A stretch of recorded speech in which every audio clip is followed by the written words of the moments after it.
તો હેલો મિત્રો, સ્વાગત છે તમારું મારા એક નવા વિડીયોની અંદર। તો મિત્રો, વિડીયોમાં નવા આવ્યા હોય તો વિડીયોને લાઇક કરી દેજો, ચેનલને સબસ્ક્રાઇબ જરૂરથી કરજો, જેથી કરીને તમને ચેનલ ઉપર વિડીયો જોવા મળી જશે। તો મિત્રો, તમે જોઈ શકો છો કે રાજભા ગઢવીના પિતા આલસુરભાઈનું દુઃખ જ અવસાન થયેલ છે। તો મિત્રો, તમે જોઈ શકો છો કે રાજભા ગઢવી અને એમના પિતા જે રાજભા ગઢવી ગીત ગાઈ રહ્યા છે અને એમના પિતા છે તે આ ગીતને સાંભળી રહ્યા છે। તો મિત્રો, આ આનંદ રહ્યો એ હવે જતો રહ્યો છે। રાજભા ગઢવી ઉપરથી જે એમના પિતાની છત્રછાયા હતી એ હવે જતી રહી છે। મિત્રો, હવે આપણે વાત કરશું કે એમના પિતાનું કઈ રીતે અવસાન થયું। તો મિત્રો, પહેલા તો તમે જોજો।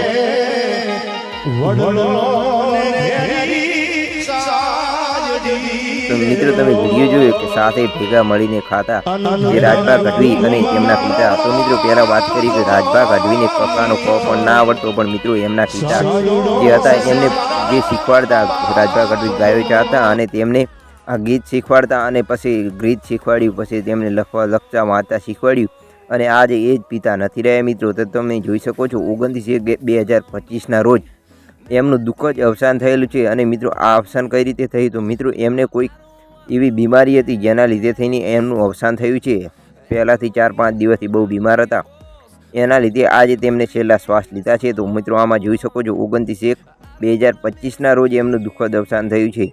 અને તમે આ જોઈ શકો છો કે એમના પિતા અને રાજભા ગઢવીનો જે ફોટો છે એ હવે આ ફોટા તમને જોવા નહીં મળે, કારણ કે હવે એમના પપ્પા વગરની જિંદગી યાર બહુ અધૂરી થઈ ગઈ છે। રાજભા ગઢવીના ઉપર દુઃખનો ડુંગર તૂટી પડ્યો હોય એવું પણ તમે ગણી શકો છો। મિત્રો, હવે આપણે આ ચેનલમાં તમે નવા આવ્યા હોય તો ચેનલને સબસ્ક્રાઈબ જરૂરથી કરજો। સબસ્ક્રાઈબ કરવાનું ના ભૂલતા, વારંવાર તમને એ જ કહું છું કે સબસ્ક્રાઈબ જરૂરથી કરી દેજો।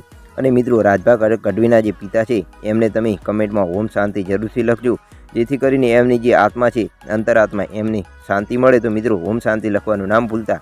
મળીએ એક આવા વિડીયોની અંદર, ત્યાં સુધી જય માતાજી।